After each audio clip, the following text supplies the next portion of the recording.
John Henry Towers was a United States Navy admiral and pioneer naval aviator. He made important contributions to the technical and organizational development of naval aviation from its very beginnings, eventually serving as chief of the Bureau of Aeronautics. He commanded carrier task forces during World War II, and retired in December 1947. He and Marc Mitscher were the only early naval aviation pioneers to survive the extreme hazards of early flight to remain with naval aviation throughout their careers. He was the first naval aviator to achieve flag rank and was the most senior advocate for naval aviation during a time when the Navy was dominated by battleship admirals. Towers spent his last years supporting aeronautical research and advising the aviation industry. Early life and career. Towers was born on 30 January 1885 at Rome, Georgia. He graduated from the United States Naval Academy in the class of 1906, and was commissioned ensign in 1908 while serving aboard the battleship USS Kentucky. He was later assigned to the battleship USS Michigan before reporting to the Curtis Flying School in Hammondsport, New York, on June 27, 1911 for aviation training.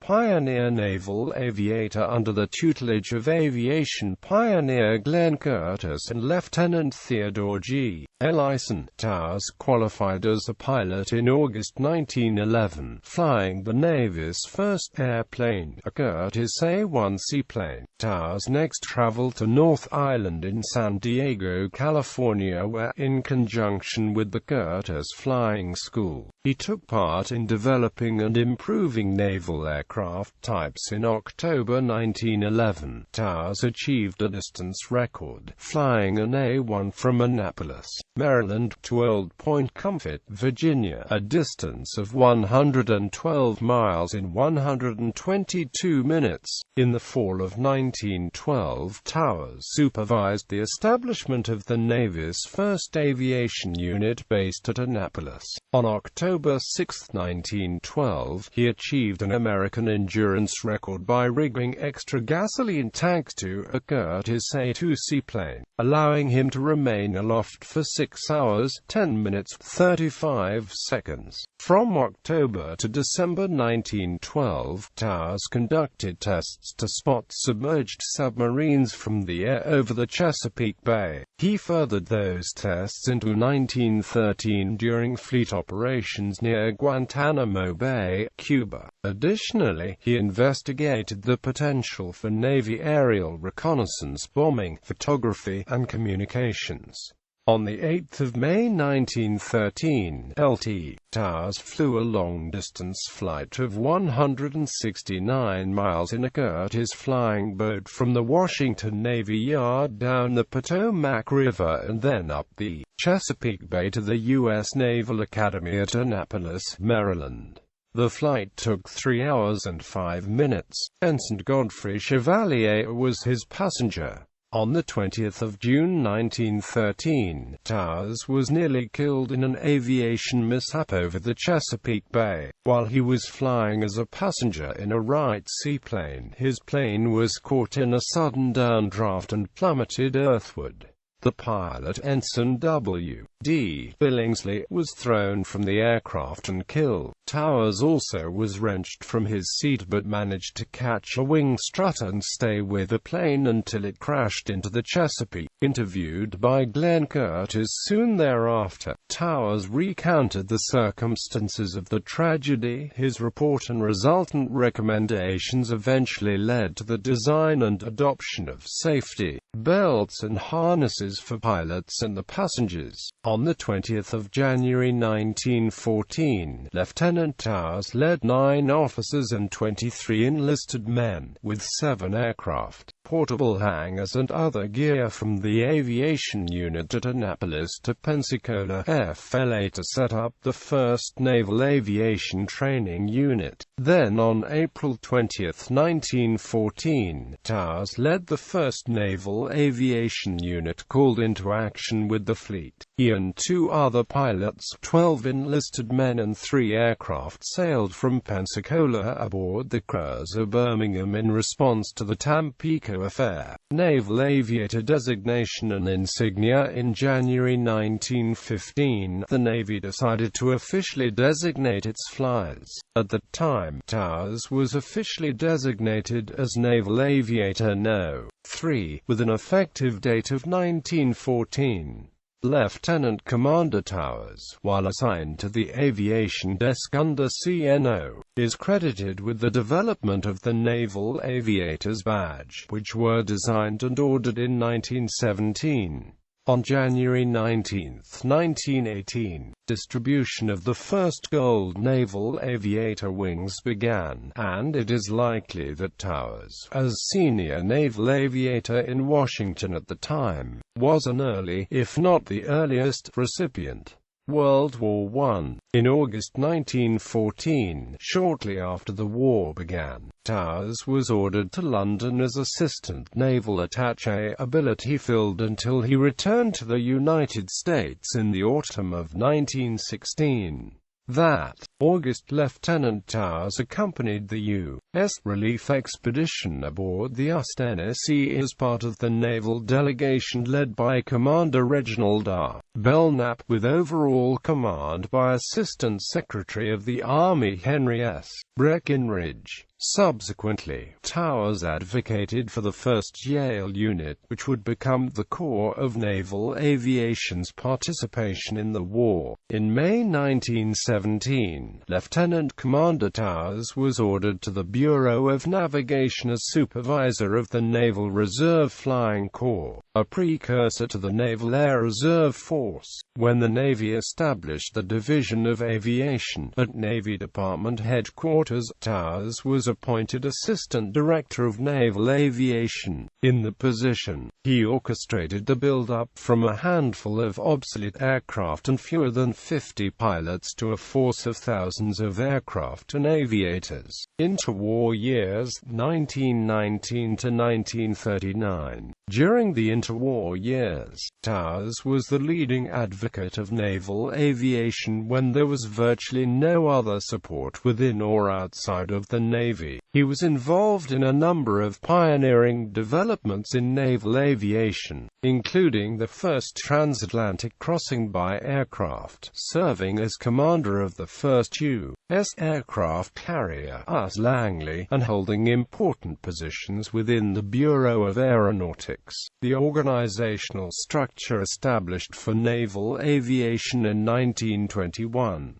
Transatlantic crossing, flight of NC-4, 1919. In 1919, then Commander Towers proposed, planned and led the first air crossing of the Atlantic. Planning for the mission actually began during the early years of World War I, when Allied shipping was threatened by submarine warfare, but could not be accomplished prior to the war's end. The flying expedition began on the 8th of May 1919 when 3 Curtiss NC flying boats, designated NC-1, NC-3 and NC-4, left Naval Air Station Rockaway, New York. The aircraft made intermediate stops in Chatham, Massachusetts and Halifax, Nova Scotia before reaching Trepassey, Newfoundland on the 15th of May 1919. On the 16th of May they left for the longest leg of their journey, to the Azores. NC-1 and the NC-3 were both forced to land in heavy seas due to dense fog, and neither could take off again. NC-1 subsequently began taking on water and the crew was rescued by the Greek freighter Ionia. A crew of the NC-3, including Towers, managed to keep the NC-3 afloat for 52 hours. Water taxiing taking the craft over 200 miles to Punta Delgada on São Miguel Island. NC-4 went on to complete the transatlantic crossing, arriving at Lisbon on the 27th of May. For his leadership in the operation, Towers was awarded the Navy Cross. 10 years later, Towers and the flight crew of NC-4 were awarded Congressional Gold Medals. Sea and shore assignments 1920s and 1930s.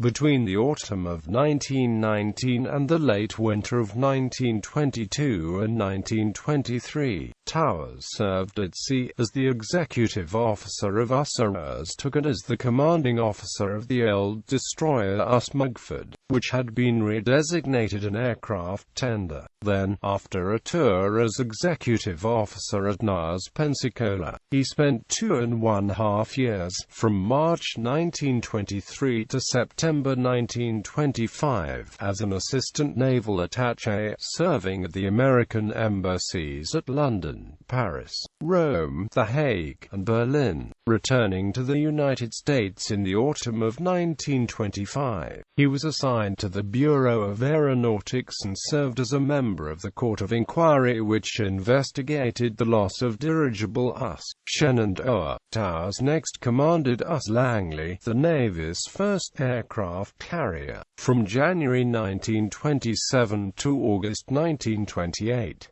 He received a commendation for coolness and courage in the face of danger when a gasoline line caught fire and burned on board the carrier in December 1927. Towers personally led the vigorous and successful effort to suppress the flames kindled by the explosion and thus averted a catastrophe. After shore duty in the Bureau of Aeronautics, Towers successively served as head of the Plants Division and later as Assistant Bureau Chief. Towers joined the staff of the Commander Aircraft Battle Force under Rear Admiral Harry E. Yarnell in June 1931. He was among the staff which planned a successful attack on Pearl Harbor during the joint Army-Navy exercise No. 4 in the Hawaiian Islands in February 1932, an operation which was to be duplicated on a larger scale by the Japanese in December 1941. Between June 1933 and June 1939, Towers filled a variety of billets ashore and afloat. He completed the senior course at the Naval War College in 1934, commanded the Naval Air Station at San Diego, again served on the staff of Carmen Batfa, commanded Saratoga, and became Assistant Chief of the Bureau of Aeronautics. On the 1st of June 1939, he was named Chief of the Bureau of Aeronautics with the accompanying rank of Rear Admiral.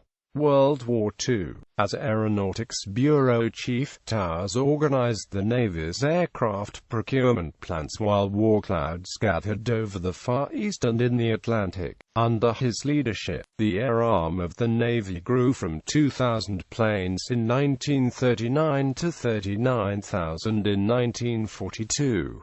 He also instituted a rigorous pilot training program and established a trained group of reserve officers for ground support duties. During Towers' tenure, the number of men assigned to naval aviation activities reached a high point of some 750,000. World War II operational commands promoted to Vice Admiral on 6 October 1942. Towers became Commander, Air Force, Pacific Fleet.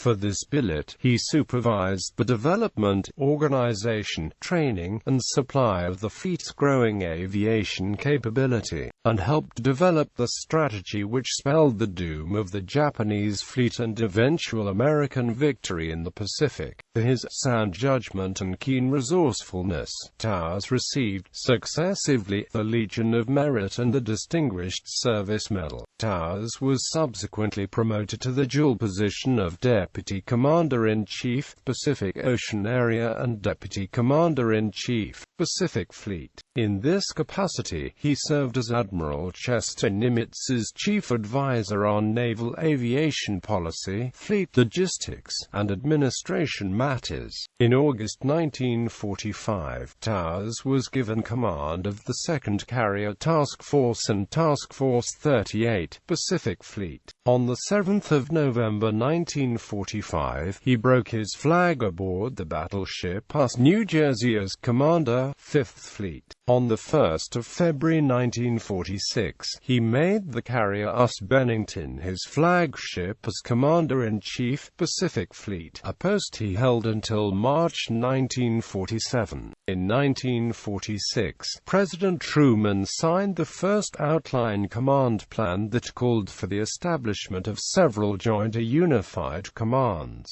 On the 1st of January 1947, the new United States Pacific Command stood up as one of the first unified commands with Admiral Towers as its first commander. He served as the commander of Pacific Command for only 2 months before being reassigned. The 1st of January 1947 to 28 February 1947.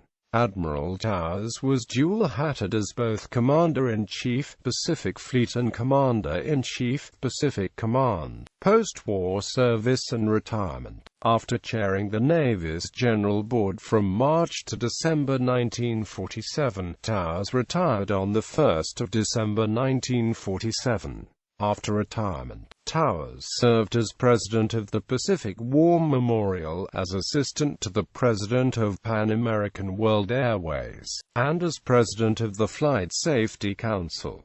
Admiral Towers died in St. Albans Hospital, Jamaica, New York, on the 30th of April 1955 and was buried at Arlington National Cemetery.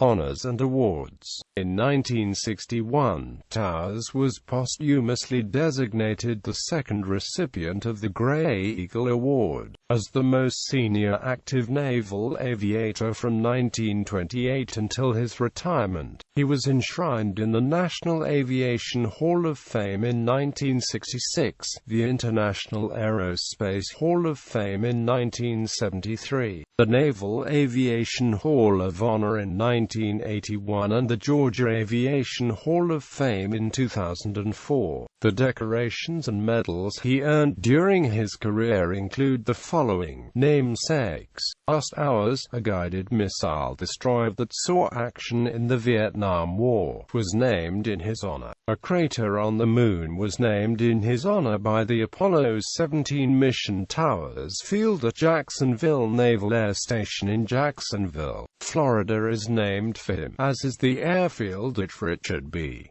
Russell Regional Airport, Rome, Georgia. A pool located on the United States Pacific Fleet Command section of Pearl Harbor is named after him.